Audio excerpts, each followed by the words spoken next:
Bonjour à vous, bande de motards et motardes, c'est Magnum, et aujourd'hui, on va aborder un sujet sérieux. Sérieux? Oh, bah ça va pas m'empêcher de placer 2-3 conneries, comme d'habitude. Il faut pas respirer de la compote, ça fait tousser. Génération Camelot, ma gueule. Vous êtes un grand malade mental. À chaque sortie de vidéo, surtout celle sur la formation, il y a des petits malins qui dénigrent la 125 et la formation de 7 heures avec toujours les mêmes arguments. Ouais, nous, les gros cubes, on sait conduire, bordel. Mais vous êtes des dangers publics avec seulement 7 heures de formation. Oh, bah rien ne vaut un permis gros cube. Mais ferme ta gueule, toi! Eh ben, allons voir ça. C'est parti. Bon alors déjà, on va faire un disclaimer. Trouver les chiffres, ça a été assez galère. Certains sont récents, d'autres beaucoup moins, mais les tendances semblent être les mêmes chaque année, à un poil de cul près. Bravo, t'as du poil au cul. On peut donc en dégager certaines constatations. Il est important de bien remplir son constat. Deuxième disclaimer, ouais en fait il y en avait deux. Dans chaque catégorie, et surtout celle des 125, sont inclus les scooters. Bah tant mieux, c'est des dangers publics eux aussi. Bon pour commencer, on va analyser le parc par cylindrée. Selon les années, ça peut varier, mais on va dire qu'en moyenne, il y a 45% de gros cubes, 30% de motocyclettes légères, les 125, et 25% de cyclomoteurs, les 49.9. Première constatation, les gros cubes sont les plus représentés. Et en même temps, ceux qui nous traitent de danger public nous considèrent rarement comme des motards. Donc, si on vaut pas mieux que des 49.9, alors les gars, moi j'ai rien contre vous. Eh ben on a 45% de gros cubes et 55% pour les autres. Alors vous allez voir, c'est plutôt intéressant pour la suite. Au niveau du type de trajet, pour les moins de 125, ils sont essentiellement urbains, et 54% d'entre eux utilisent leurs deux roues pour aller travailler toute l'année, contre seulement 45% pour les gros cubes, mais qui sont également 81% à l'utiliser en promenade loisir, pour seulement 57% concernant les autres catégories. On n'a pas de chiffres réellement détaillés là-dessus, mais a priori, les cylindrées supérieures à 700 cm3 sont celles qui roulent le moins. Ah bah oui, les fameux vrais motards qui ne roulent que quand il fait beau ou chaud. Et les petites cylindrées, à défaut d'être celles qui font le plus grand nombre de kilomètres, sont celles qui roulent le plus longtemps tout au long de l'année. Ce qui semble logique puisqu'ils roulent essentiellement en milieu urbain et pour aller bosser. D'un point de vue accidentogène, 2 tiers ont lieu en milieu urbain. Ah merde, ça sent pas bon pour nous ça. Et dans 70% des accidents corporels, c'est l'autre usager, la voiture, qui est en tort. Bon je crois que je vais m'incliner. Effectivement, on a l'air d'être des dangers publics. Puisque 2 tiers des accidents sont faits en milieu urbain et que les 125 cm3, dont une grande majorité sont des scooters, roulent en milieu urbain, ça semble confirmer la chose.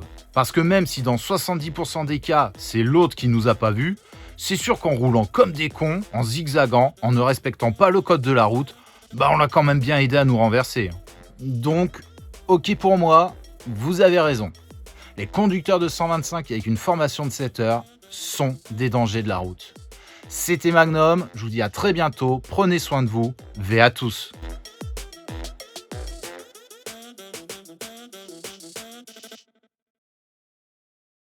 Ah mais vous croyez que j'allais m'arrêter là ?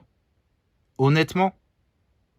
C'est bien mal me connaître. 85% des tués à moto utilisaient un 2 roues d'une cylindrée supérieure à 125 cm3. 85% des tués en cylindrée supérieure à 125 cm3. Et avec un parc ne représentant que 45% de sa totalité. Dans 40% des accidents mortels, le motard s'est tué seul. Bon alors pas de sexisme de ma part, si je dis le motard s'est tué seul, c'est parce qu'à 95%, ce sont des hommes. 48% de ces accidents mortels sont arrivés en campagne, en grande majorité de jour et par beau temps. Bon et là je vois déjà le commentaire de Jean-Michel Groscube arriver au galop. Oh, c'est normal, nous on roule vite, pas comme vous avec vos mobylettes de merde. Abruti, connard. Non mais honnêtement, j'ai pas d'autre mot pour te qualifier. Les routes de campagne, elles sont limitées à quoi ? 80, 90 ? Tu veux que je te donne un scoop ? Je roule à ces allures avec ma 125. Bon, en même temps, je cruise pas mal à 70 parce que j'aime bien. Vous passez un permis, vous avez 20 heures de formation, l'ETM en poche, vous êtes sensibilisé. Et vous êtes 32% des tués à vous foutre en l'air sur des routes de campagne, tout seul, par beau temps, comme des grands. Bravo ! Non mais vous réalisez au moins ? Et des chiffres comme ça ? Mais il y en a, ils sont tous effarants. 42% des morts à moto ont perdu la vie dans une courbe. 44% des blessés et 40% des tués avaient entre 18 et 34 ans. Et accessoirement, la moyenne d'âge d'un conducteur en 125 est de 41 ans. Et cette tranche d'âge ne représente que 20% des usagers de deux roues. Les plus de 800 cm3 représentent 39% des tués. Non mais à ce stade, c'est qui les dangers publics? Bon alors, je vais pas minimiser l'importance d'un accident même en milieu urbain qui fait des blessés. Certains vont le payer toute leur vie. Et on pourrait se dire que comme 2/3 des accidents arrivent en ville, ce sont essentiellement des conducteurs de 125 et de scooters. Mais il ne faut pas oublier que dans 70% des cas, c'est l'autre usager qui est en tort. Moi je trouve que ces chiffres, ça démontre pas que nous sommes des dangers publics, même en ville. Bordel, ceux qui paient le plus lourd tribut, c'est vous les conducteurs de gros cubes. Et en plus, dans une grande majorité, tout seuls. Comme des cons. Oh, et puis arrêtez de me bassiner avec ce genre de publication à la con ou l'excuse de dire « Oui, je meurs, mais seul avec ma passion ». Putain, mais t'es issu d'une génération spontanée, toi? Même Jésus et Dark Vador, ils avaient une mère. T'as forcément des parents, peut-être bien des frères, des sœurs, des amis, voire pire, des gosses. Bah il est mort, mais c'était sa liberté de rouler vite. Tu crois pas qu'en laissant des proches en deuil, voire même celui qui t'a percuté à un carrefour parce que t'es arrivé à 180 et qui t'a pas vu, c'est ça qui fait de toi un danger public? Un danger pour la société? Non mais laisse, il a été trop biberonné au final de Sons of Anarchy. Oui, certains conducteurs de 125 et de scooters, surtout dans les grandes villes, sont des dangers publics et je vais même dire des vrais trous du cul. C'est un trou du cul, Seigneur. Et ça, je l'ai vu. Certains, pas tous. En attendant, moi, je roule en 125 et sur route de campagne. Eh ben tu sais quoi, Jean-Michel Groscube? Statistiquement, c'est toi et tes putains de préjugés qui avaient le plus de chances d'avoir un accident. Et en plus, mortel. C'est toi, Jean-Michel Groscube, tu sais, avec ton fameux permis et que tu sais conduire, qui dans 40% des cas arrive à se vautrer comme un gros con tout seul sur la route. C'est bien ça. T'as passé un permis moto. T'as pas passé le permis de te tuer comme un teubé. Être un danger public, ça n'a aucun rapport avec une cylindrée ou une quelconque formation. Être un danger public, tu peux l'être en gros cube, en voiture, en cyclo, en vélo et même à pied. Et heureusement que la majorité des motards ne sont pas comme toi, Jean-Michel Préjugé. Ouais, je te change de nom parce qu'au final, moi, j'ai rien contre les gros cubes, je vais pas rentrer dans ton jeu.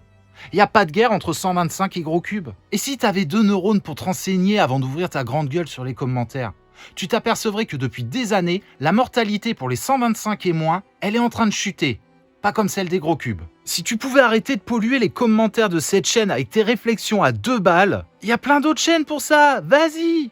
Vu la qualité des chaînes, tu m'y retrouveras pas dessus. Alors bien sûr, en passant le permis A2, le conducteur de 125, il va apprendre énormément de choses. Et il va avoir une meilleure pratique. Mais en attendant, je pense que les formations de la gendarmerie et de la police pour la sécurité routière sont nettement plus bénéfiques que tes commentaires à la con. Ouais, tu sais, les bleus que tu détestes quand ils t'arrêtent pendant que t'es en train d'arsouiller comme un con. Et je finirai juste la vidéo en disant ceci. Je tenais à m'excuser auprès de tous les Jean-Michel. Honnêtement, vous avez un très joli prénom, tout comme les Régis ou les Kevin. Ma conclusion dans tout ça? Ce dénigrement par certains vis-à-vis des 125 et de la formation 7 heures, elle commence à me courir sur le haricot. Ah putain, je suis resté poli. Ouais, elle me casse les couilles, quoi. Je ne me réjouis pas des chiffres que je viens de vous citer, qui pourtant semblent démontrer que les gros cubes ont plus de chances d'avoir un accident mortel que les 125. Aucun motard, quelle que soit sa cylindrée, ne mérite d'y rester. Même pas le dernier des connards qui a une famille qui n'a rien demandé. Alors s'il vous plaît, les préjugés de chacun, à défaut de vous les foutre au cul, gardez-les pour vous. Ils n'ont pas la place sur cette chaîne. Voilà, c'était Magnum. Je vous souhaite sincèrement de prendre soin de vous et de faire attention sur la route. Je vous dis à très bientôt. Ve à tous.